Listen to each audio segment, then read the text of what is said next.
Let's bring in Steve Forbes, Forbes Media Chairman and Editor-in-Chief, and Liz Peek, Fox News contributor. Great to see you both. Thank you for coming here in this horrible, horrible weather. You're real champions. I appreciate it. Liz, FDR had his fireside chats. JFK had his press interviews with the full press corps there. He had a wonderful repartee. And Trump has these open cabinet meetings. What do you make? I mean, there does seem to be something historical about what we're seeing here. I think they're terrific, actually, because number one, it shows that President Trump has a good grasp on and is very invested in every aspect of his government. I mean, you do not at all have the sense, as you did with Joe Biden, that he is sort of shepherding through one or two things that he's interested in, like climate change, but basically everybody else is off doing their own thing, and he has no idea what they're doing. Also, I think we saw a little bit of that with the previous administration. Anyway, I couldn't resist. Yeah, totally. And I also think it's wonderful because we really get to know the cabinet members. I mean, yes. I think everyone really has a pretty good understanding of what these people are doing, what their interests are. I must say, I think they're always very, very impressive encounters with this president. And there are moments of great importance, such as today when they were discussing who was responsible, if responsible is the right word, for that second strike of the Venezuelan drug boat. And by the way, the man who is now pretty much everybody agrees was responsible for making that decision. It wasn't Pete Hegseth, as the Washington Post reported erroneously. It was actually Admiral Mitch Bradley. And just to put a fine point on his career, he's a graduate of the Naval Academy, went immediately into SEAL training. After 9/11, volunteered for every dangerous mission a SEAL could get in after the terror attacks. This guy is a real American hero. General Keane spoke to what might have happened in that event. I think we have the soundbite. Roll it if you have it. So if the target is people or it's a facility, and both of those are important, the objective is to kill the people and destroy the facility. If the target is a boat and people, the mission is to destroy the boat and kill the people. In about 25% of these kind of attacks, we do reattack.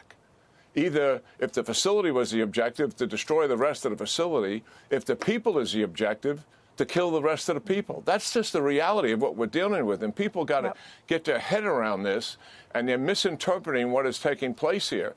Steve, it's so good to hear somebody who knows what he's talking about put this in context. The general went on to say, look, there should be a military investigation. These things are very thorough when the Defense Department, now the Department of War, does it. So will that put an end to it, or will the media continue with this stuff? Because a lot of misreporting here. Oh, it'll continue with it as long as they have something there. They think they have something there until the next story comes along, whether real or fabricated. But I think General Keane put it very well.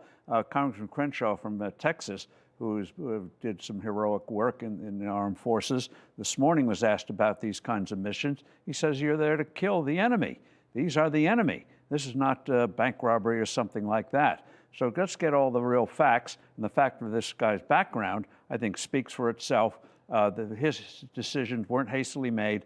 And what General Keane referred to as the fog of war, very real. If you ever read a real history of these battles and everything, it is pervasive. So it's easy to sit back and say, man, he shouldn't have done this, should have done that. But in the heat of things, things happen. And that's the nature of warfare, sadly. Liz, on a lighter tone and a very happy one, we have this incredible gift on the part of the Dells. The people who've made their money, Mike Dell and his wife in the industry, the computer industry, $6.25 billion going to the next generation. I think it's a total of about 25 million kids who might qualify for this, starting them with their own portfolio. What do you make of it? I think it's an absolutely phenomenal idea and a generous idea, obviously.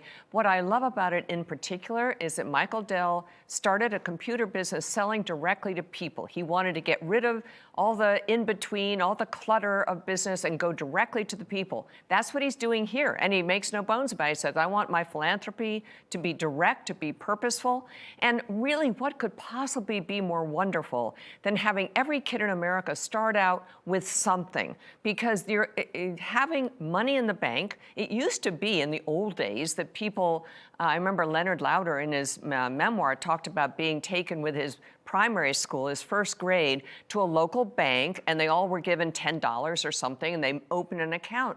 It's a great lesson, right? And so preserving money, even a small amount, is a lesson. And having something of value, what a fantastic, and by the way, Michael Dell and his wife, I think, are going to work very hard to bring other billionaires on board and expand this effort. What could be more wonderful than Steve, that? it's a foothold in capitalism. At a time when capitalism is under attack all around the world, particularly here, where some people who haven't been properly taught what socialism leads to, as our kids here in the United States should have been taught, but they haven't been. But this gives people a kind of a foothold in capitalism and a recognition of its importance in our lives. And the nice thing is, it's the kids' property, ultimately. They see the virtue of compound interest that this thing grows, and they ask, how does it grow? Because it's invested. So when things are invested properly, you get the benefit from it. And also, I see this as a segue, remote though it may be, to having personal accounts instead of Social Security for young people. Oh, interesting. They will learn that at a young age and be ready for it, for the ultimate reform of Social Security. Liz, something else that's kind of fun is a major piece in the Wall Street Journal today. It's fun if you're not there, about exactly what happened with the green plans of our European friends and allies who spent enormously. Actually, there is some good if you think that slashing carbon emissions is a good thing. That it did. Carbon emissions have come down, but at such an incredible cost. The cost of energy, just to give one example, in the UK, it costs 4 times as much to buy your energy as it does here in the United States. And that includes places like California. Yeah, I've been writing about this for a decade because it is astonishing to me that policymakers here in the United States do not look at what this has cost Europe. Europe was way ahead of us. Germany put in their, I can't pronounce possibly the 15-syllable word energy vector or whatever that went through. But they basically did what California is trying to do, what New York is trying to do. And there's a big argument brewing in this country about rising electricity costs. Yes, they are up, but don't blame it on data centers, David. Look where they are up the most, in New York and in California and other blue states where they've gone to pressing for renewables, pressing for electrification, et cetera. And it's exactly what happened in Europe. The difference in growth between Europe and the US is huge over the last 20 years, and a very big part of it is because of energy costs. And I love the fact that we're a republic. That's what differentiates us from so many of the Euros. And because of that, we do see different experiments in different states and see which ones. I want to leave on a very positive note from the economy and from just what happened over the past weekend. Consumers spent $14.25 billion yesterday on Cyber Monday. That's up 7% from last year. They're not spending like there's an affordability crisis, Steve.